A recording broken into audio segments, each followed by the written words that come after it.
Hi, my name is Abbey Lynch and I'm the Teen Services Librarian here at the Brookfield Library, back for another week of Teen Book Talks. February is Black History Month, so our theme this week is all historical fiction featuring Black characters and by Black authors. Some of the books are available electronically through Hoopla, and I'll mention that when they are. Otherwise, you can check out these print copies using our curbside service. You can give us a call at 203-775-6241 or place holds online at brookfieldlibrary.org.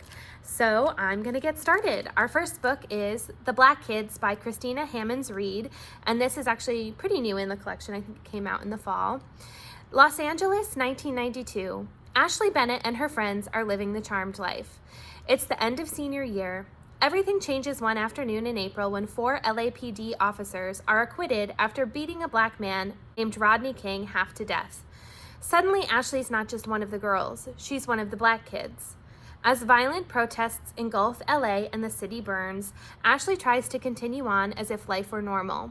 With her world splintering around her, Ashley, along with the rest of LA, is left to question who is the us and who is them. So that's The Black Kids by Christina Hammonds Reed. This cover is I just want to get it up close for you guys. You can see the sunglasses. It's a really striking cover. Next up is X by Ilyasah Shabazz with Kekla Magoon, and this is a novelized telling of Malcolm X's childhood and upbringing, and it's actually written by his daughter. Malcolm Little's parents have always told him that he can achieve anything, but from what he can tell, that's nothing but a pack of lies.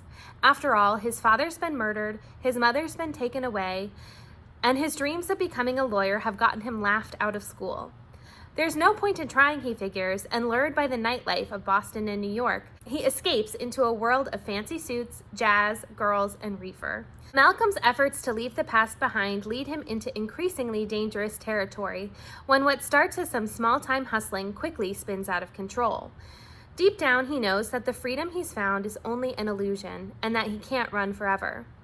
X follows Malcolm from his childhood to his imprisonment for theft at age 20, when he found the faith that would lead him to forge a new path and command a voice that still resonates today. So that's X by Ilyasah Shabazz with Kekla Magoon.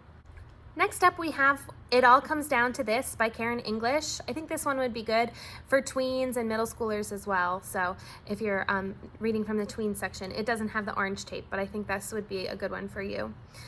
It's 1965 Los Angeles. 12-year-old Sophie just wants to write her book, star in the community play, and hang out with her friend Jennifer. But she's the new black kid in a nearly all-white neighborhood. Her beloved sister Lily is going away to college soon, and her parents' marriage is rocky. There's also her family's new disapproving housekeeper to deal with. Lily encourages Sophie to branch out and make new friends, to be more stylish, and to learn to play tennis. It's not easy, but she's willing to give it a try. Then unrest erupts in nearby Watts, a friend is unfairly arrested, and Sophie discovers that life, and her own place in it, is even more complicated than she'd once thought.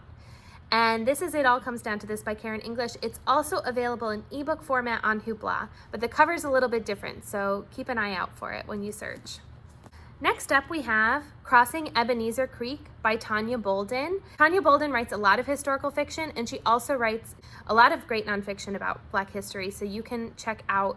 I would search for her on Hoopla. This book's not available, but a lot of her other work is available on Hoopla in various formats, and she's definitely an author to keep an eye on.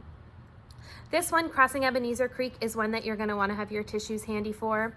It's really emotional, but it's really worth it, and the writing is so beautiful. Freedom. Mariah has barely dared to dream of it her entire life. When General Sherman's march through Georgia during the Civil War passes the plantation where she is enslaved, her life changes instantly.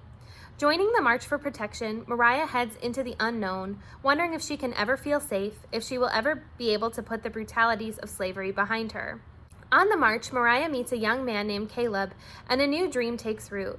One of a future with a home of her own and a true love by her side. But hope often comes at a cost. As the treacherous march continues towards the churning waters of Ebenezer Creek, Mariah sees that harsh realities of her and her people's lives will always haunt them. So that's Crossing Ebenezer Creek by Tonya Bolden. Last up, we have Daughters of Jubilation by Corthron. And this is another one that's pretty new. It came in the fall.